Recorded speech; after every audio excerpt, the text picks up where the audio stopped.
Hello guys, അപ്പോൾ ഇത് വിഷുവിൻ്റെ തലേ ദിവസമാണ് കേട്ടോ. അപ്പോൾ രാവിലെ തന്നെ അല്ല, ഒരു നട്ടുച്ചയായി എണീച്ച് പിന്നെ എന്നിട്ട് ചടക്കൊക്കെ നോക്കാൻ പോയി. ഇത് ഈ ചടക്കം വാങ്ങിയിരുന്നു കുറച്ച്.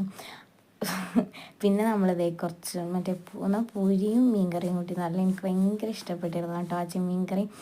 പിന്നെ ഇതേ കുറച്ച് പാത്രം കഴുകി. ഈ പാത്രം കഴുകൽ എനിക്കിഷ്ടമാണ്. മറ്റേ അടിച്ച് വാരലും ആ ഒരു സംഗതിയൊന്നും എനിക്കിഷ്ടമല്ല. പക്ഷേ കലമ്പുമ്പോൾ അമ്മ എന്നാലും ഇഷ്ടമല്ലാണ്ടായാലും ഞാൻ അടിച്ച് വാരി കൊടുക്കും, ഇടയ്ക്ക് കാണ്ടിൽ വയ്ക്കും.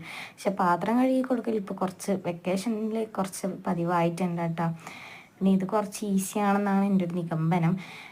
പിന്നെ ഈ മാക്സി ഇട്ടുകൊണ്ടിരിക്കുന്ന നല്ല ചൂടില്ലേ ഗൈസ്. അപ്പം ഞാൻ അമ്മേൻ്റെ മാക്സി ഒന്ന് അടിച്ച് മാറ്റി. പിന്നെ ഇതേ മീനൊക്കെ പൊരിക്കുന്നുണ്ട്. അങ്ങനെ കുറച്ച് നേരം കഴിഞ്ഞേരം ഫുഡൊക്കെ സമയമായി. മീൻ പൊരിച്ചത്, അവിയൽ, മീൻകറി, മീമൊളീഷൻ, കൂട്ടുകറി, കാബേജ് വറവ്, അച്ചാറ്, പപ്പടം, അങ്ങനെയൊക്കെ ആയിട്ടുള്ളൊരു വിഭവ സംബന്ധമായ ഒരു സദ്യ തന്നെ പറയാം. പിന്നെ അച്ഛൻ പോയിട്ട് കുറച്ചും കൂടി ചടക്കൊക്കെ വാങ്ങിയിട്ട് വന്ന് ഞാനിതേ കുറച്ച് കോയ എറിഞ്ഞ് പൊട്ടിക്കുന്നുണ്ട്. അങ്ങനെ എറിഞ്ഞ് ഒരു കോയൻ്റെ ആ ബാക്കിലത്തെ റെഡ് വന്നിട്ട് എൻ്റെ മുട്ടിനൊക്കെ തട്ടിയിട്ടുണ്ട്. പിന്നെ ഇതേ നല്ല അപ്പത്തിൻ്റെ കൂട്ടൊക്കെ ആക്കി രാത്രി ആകുമ്പോഴത്തേക്ക് അമ്മ അങ്ങനെ. പിന്നെ നമ്മൾ വിഷുക്കോടി എടുക്കാനൊക്കെ എടുത്തിരുന്നു കേട്ടോ. അന്നേ 2 എടുത്തിരുന്നു.